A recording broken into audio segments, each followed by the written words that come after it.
Ladies and gentlemen, welcome back to the channel. I'm Tony, and today I'm gonna be doing my impressions on the Metropolitan Habano by Ferio Tego in Toro size. Now for the specs, this is a Nicaraguan puro, so everything is from Nicaragua. Wrapper, filler, and binder. It has 6 inches in length, and the ring gauge is 52. So you already know the drill.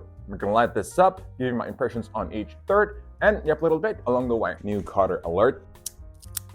Wide open draw.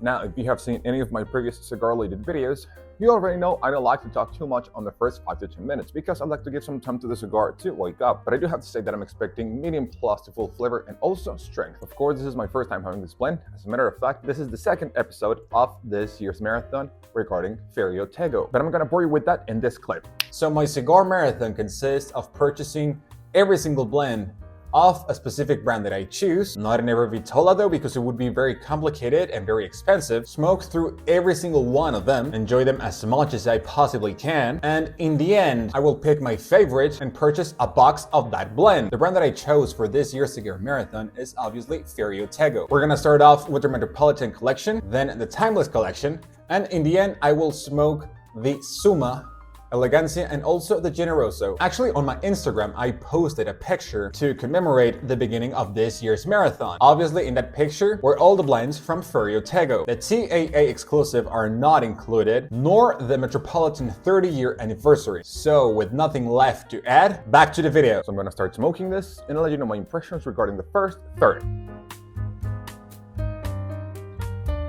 Alright, so I'm basically done with the first third, and I want to start off by saying that flavor and strength are medium plus. Now regarding the flavors though, this is truly a Nicaraguan puro. Black pepper is the main tone in this first third. Second place we have some dark peaty earth. In third place we got some mesquite wood. All of those flavors in both my retrohale and also my palate. And that's it as far as the flavors go. Now pairings that I would suggest this beautiful cigar with. With this cigar I would like to add some sweetness with my pairing. So I'm gonna go with some rum. You already know what's the deal with rum. It's a naturally sweet liquor without any additives regarding the good quality rums, of course. But I wouldn't have any issues pairing this with some scotch or bourbon. I'm thinking some Buffalo Trace for bourbon or some Johnny Walker 18 years. Also Glenfiddich 18 years would go great with this, but if you want to go with tequila or cognac, do your thing. But also remember, black coffee or espresso are 2 options that you can never go wrong with. It's kind of windy, but we have great smoke output. So I'm gonna keep puffing this down and I'll let you know my impressions regarding the second, third.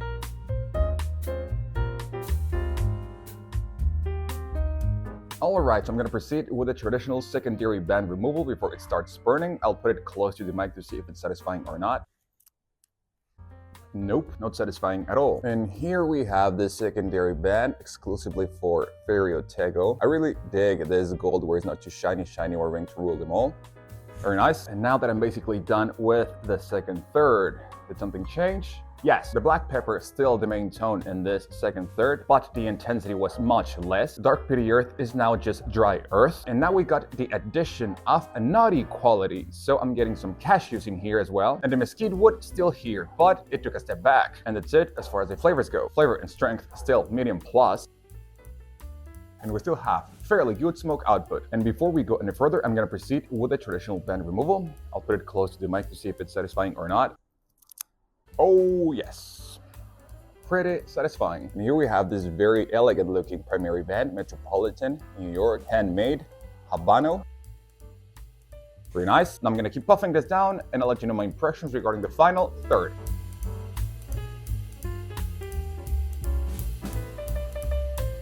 Alright, so I'm almost done with the last third. Did something change? Yes, the mesquite wood morphed into walnut, which is the main tone in this last third. The cashews now morphed into almond, which is in second place. I truly appreciate that. The black pepper still there in third place, along with the dry earth. And that's it as far as the flavors go. Flavor is full now, strength still medium plus. It's super windy, but we still have a plethora of smoke output. So this was overall a very woody cigar. Sadly, not my cup of tea though, but this was very balanced. Only at first light, this was very peppery, but as I kept smoking, the pepperiness backed off. Not to mention that the cashew note that now morphed into almond, it's a very nice embellishment. So if you like woody and peppery cigars with some nutty embellishments, great choice. And as I always say, you can smoke whatever you want, whenever you want, but this will be a great after lunch or after dinner cigar. But if you're gonna light this up in the morning, I would highly suggest suggest you to eat something first. And of course, this blend is something that I would not recommend to someone that is starting off smoking cigars. Construction, pretty damn good. I just had to touch this up once. I felt a couple of soft spots in the cigar, but that's not a deal breaker for me. It smoked great, the draw was wide open, so pretty good second episode for this Ferio Tego Marathon. I don't know which one of the Metropolitan collection I'm gonna be smoking next, but whatever blend I choose, I'm looking forward to it. Now I'm gonna smoke this to the nub. And that's it for me. Thank you so much for watching this video. If you made it this far, I really hope you found this video useful. So, thank you so much. Tack så mycket. Merci beaucoup. Muito obrigado. Dankeschön. Muchas gracias. Спасибо. Grazie mille. Arigatou gozaimasu. See you in the next video.